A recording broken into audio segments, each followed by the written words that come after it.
Bonjour à tous et bienvenue dans ce nouveau chapitre où nous parlerons des intégrations audio et vidéo en HTML. Nous verrons aussi une méthode courante pour voir si notre code HTML est valide et s'il suit bien les normes courantes d'accessibilité. Tout d'abord, la première chose à faire lorsqu'on veut intégrer du contenu audio ou vidéo sur notre site web, c'est d'avoir ce contenu audio ou vidéo directement dans les dossiers de notre site web. Là, vous voyez que j'ai directement importé plusieurs fichiers vidéo et un fichier audio dans les dossiers de mon site web. On va pouvoir les utiliser sur notre page. Pour intégrer du contenu audio sur notre page, nous utiliserons d'abord la balise audio, qui pourra contenir avec l'attribut src le chemin relatif de notre audio. Il pourra également contenir plusieurs attributs qui permettront de configurer correctement notre audio. Le premier que nous pourrons utiliser est par exemple control, qui va nous permettre de contrôler l'audio. Parce que vous voyez, si je sauvegarde sans rien mettre, il n'y a rien qui apparaît, il n'y a rien qui change. Si je mets l'attribut control, on voit qu'on va pouvoir contrôler littéralement la lecture de l'audio, le son et d'autres paramètres qui dépendront de votre navigateur. Donc là, j'ai mis un bruit de caisse de supermarché. On voit que ça marche bien. Il existe également d'autres attributs qui vous permettront de jouer directement l'audio dès le chargement de la page ou alors de rendre votre audio muet lorsque votre page chargera. Ces attributs seront très importants à configurer car ils détermineront une bonne expérience utilisateur ou non pour votre page.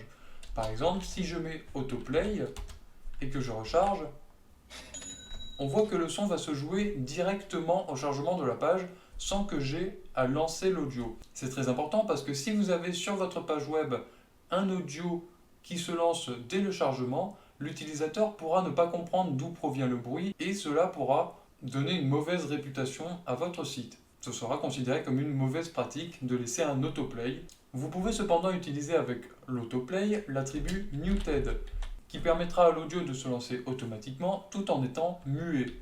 Là, vous voyez, l'audio s'est bien lancé, mais il est muet. Il existe également deux autres attributs qui vont vous permettre de configurer votre audio.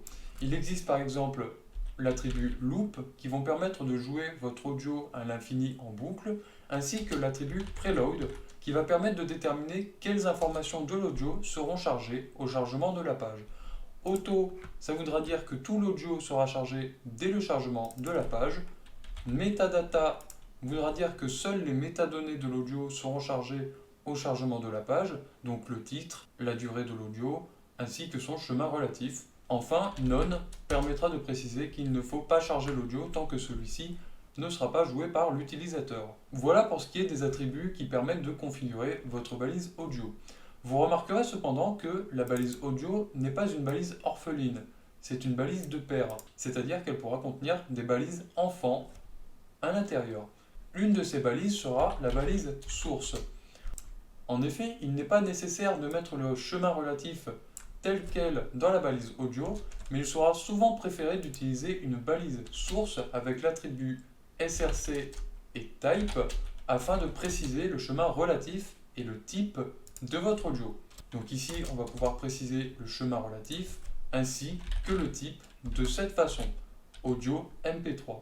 Si jamais vous avez plusieurs fichiers audio du même enregistrement mais dans plusieurs formats, vous pouvez mettre tous ces formats en indiquant le type et en changeant le chemin relatif avec le nom du fichier. Vous remarquerez que pour copier-coller une ligne directement en dessous, j'ai utilisé le raccourci Maj Alt flèche du bas ou flèche du haut. Ça peut être très pratique si vous voulez copier-coller des lignes sans avoir à tout sélectionner, à copier et à coller. Voilà, donc on en a fini pour la balise audio. Pour faire une intégration de contenu vidéo sur votre page web, cela fonctionnera à peu près de la même manière, avec quelques nuances près. C'est-à-dire qu'il vous faudra utiliser une balise vidéo qui pourra contenir également un src, mais nous allons directement procéder en utilisant une balise enfant source, en mettant donc le chemin relatif de notre vidéo, ainsi que son type, qui sera donc vidéo MP4. Vous voyez que quand je recharge la page, on a une vidéo qui va venir s'intégrer sur notre page web. Mais vous voyez que je ne peux encore rien y faire, tout simplement parce que je n'ai pas mis l'attribut control sur ma balise vidéo. Désormais, on peut lancer la vidéo, enlever le son, mettre en plein écran, et plein d'autres paramètres qui vous seront proposés par le navigateur. Nous pourrons également utiliser tous les attributs que nous avons déjà utilisés pour la balise audio, c'est-à-dire autoplay, muted, loop et preload. On va copier-coller pour éviter de tout réécrire. En plus de ces attributs, nous pourrons utiliser un attribut poster qui vous permettra de définir une miniature pour votre vidéo. On va par exemple mettre l'image relative du précédent chapitre. Mais pour que cette miniature s'affiche, il vous faudra d'abord enlever l'attribut autoplay pour éviter de démarrer la vidéo directement. Vous remarquerez alors un problème évident, c'est que, étant donné que notre miniature est plus petite que notre vidéo, il y aura un problème de résolution lorsque l'on va lancer notre vidéo. Pour ça, nous allons utiliser deux attributs que l'on peut utiliser avec vidéo. Ce sont les attributs width et height, qui sont littéralement largeur et hauteur, qui vont nous permettre de définir en pixels la hauteur et la largeur de notre vidéo. On va par exemple pouvoir mettre 200 px, donc pixels de largeur, et par exemple 100 pixels de hauteur. Donc c'est très peu, mais vous voyez qu'on n'a plus le problème de dimension entre la miniature et la vidéo. Cependant, vous remarquerez qu'il y a un petit problème au niveau de la dimension, c'est qu'on aura des bordures étant donné que l'image ne fait pas exactement 200 x 100 pixels.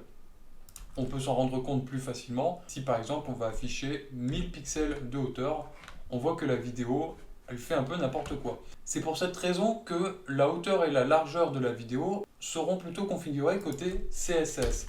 Donc je peux écrire par exemple une balise style et désigner tous mes balises vidéo où je préciserai alors la largeur, la width, comme ceci, la hauteur, ainsi qu'une propriété objectFit qui pourra être à plusieurs valeurs. Donc nous verrons ces valeurs plus en détail dans le cours consacré au CSS, mais par exemple si je mets cover ici, on ne s'en rend pas compte parce que j'ai pas mis assez, mais vous voyez que là la vidéo va couvrir l'intégralité de notre espace. On pourra également en CSS utiliser des pourcentages afin de couvrir l'intégralité de la largeur de notre écran. Voilà, donc maintenant que nous avons défini nos propriétés dans le langage CSS, on peut enlever ces attributs qui vont permettre à la vidéo de se redimensionner correctement. Une dernière chose qu'il sera possible de faire avec la balise vidéo sera d'assigner des sous-titres à cette vidéo. Pour cela, il nous faudra un fichier au format VTT qui va nous permettre d'écrire des sous-titres pour notre vidéo. Pour cela, on pourra venir créer un fichier par exemple dans notre dossier vidéo que l'on appellera captions.vtt. Donc le format d'un fichier VTT sera constitué en trois temps. D'abord, il y aura le numéro de la piste. Ensuite, il y aura le timecode durant lequel sera affiché votre sous-titre. Et enfin, il y aura le contenu textuel de votre sous-titre. Donc, je suis un sous-titre, par exemple. On va ensuite retourner dans notre fichier index.html et créer une balise enfant track qui n'est malheureusement pas prise en charge par le raccourci emmet, mais dans laquelle vous pourrez préciser plusieurs attributs. Tout d'abord, nous allons avoir la possibilité de préciser le chemin relatif de nos sous-titres grâce à l'attribut src, en précisant donc le chemin relatif de nos sous-titres, ainsi que la langue des sous-titres avec l'attribut srclang, en écrivant fr. Cet attribut sera très utile car il nous permettra de préciser au navigateur la langue dans laquelle seront nos sous-titres, ce qui est très utile si vous souhaitez avoir plusieurs sous-titres dans différentes langues. Il est totalement possible, par exemple, de dupliquer votre balise track avec, le fichier n'existe pas, mais caption2.vtt, et de cette fois-ci avoir des sous-titres espagnols, par exemple. Il sera également possible de préciser le type des sous-titres que vous souhaitez assigner à votre vidéo. Nous pourrons faire ceci grâce à l'attribut kind, qui pourra prendre plusieurs valeurs, la plus courante étant subtitles, qui sont des sous-titres quelconques. Cet attribut pourra également prendre les valeurs captions, qui sera destiné pour les personnes malentendantes, descriptions, cette fois-ci ce sera plutôt les personnes malvoyantes qui seront concernées, mais également les valeurs chapters, pour préciser des chapitres dans votre vidéo, ou bien metadata, qui pour leur part ne seront pas visibles par les utilisateurs, mais pourront plutôt être utilisés dans des scripts JavaScript par exemple. Il est également possible de donner un titre à votre piste de sous-titres grâce à l'attribut label, et préciser par exemple sous-titres en français. Malheureusement, il ne sera pas possible en local de visualiser ces sous-titres. Sachez normalement que pour activer ceci, il vous faudra les activer dans les paramètres de votre vidéo. Ici, on peut voir que les sous-titres sont désactivés. Je peux les activer. Mais il n'y aura rien lorsque je lancerai ma vidéo car nous sommes dans un serveur local. Sachez cependant que si vous précisez l'attribut default dans votre balise track, cela voudra dire que ces sous-titres seront activés par défaut au lancement de la vidéo. Mais je le répète, ce sera uniquement fonctionnel dans un serveur en ligne.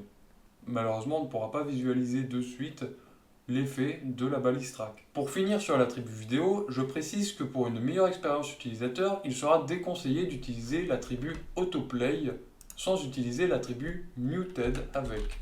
Pour les mêmes raisons que l'audio, si un utilisateur charge votre page et entend un son dont il ne peut déterminer l'origine, cela pourrait faire perdre en crédibilité à votre site web et détériorera son expérience utilisateur. Veuillez donc bien utiliser correctement ces attributs. Enfin, pour clôturer cette partie, je voulais vous parler d'un site web officiel vous permettant de vérifier et valider votre page HTML afin de vous assurer qu'elle ne contenait pas d'erreurs sémantiques ou de syntaxe. Il s'agit de validator.w3.org, qui est un site officiel qui vous permet de valider votre page HTML soit via un URL, soit par un file upload. Donc si je glisse mon index.html et que je check la validité de cette page, on verra qu'il y a un avertissement et une erreur. C'est tout à fait normal, c'est parce que nous ne sommes pas encore très avancés dans ce cours et que nous n'avons pas encore vu les balises méta. Pour corriger ces erreurs, il suffirait de rajouter une balise méta précisant l'encodage de votre site web en UTF-8 et de rajouter sur la balise HTML un attribut langue en venant préciser la langue française pour votre page web. Cette fois-ci, si on recharge validator.w3, on verra que lorsqu'on mettra l'index.html et qu'on check, il n'y aura plus d'erreur. Voilà, donc je voulais vous parler de ce site web car il peut être très utile si vous êtes débutant dans la programmation en HTML pour voir où vous avez fait des erreurs et comment les corriger. Cela pourra même être utile pour ceux ayant un niveau plus avancé dans le HTML et le CSS qui parfois font des erreurs, parfois sans s'en rendre compte. C'est donc tout pour ce chapitre. Nous verrons dans le prochain les listes en HTML. N'hésitez pas à vous abonner et à laisser un pouce bleu si ce chapitre vous a plu. Et moi je vous dis à la prochaine.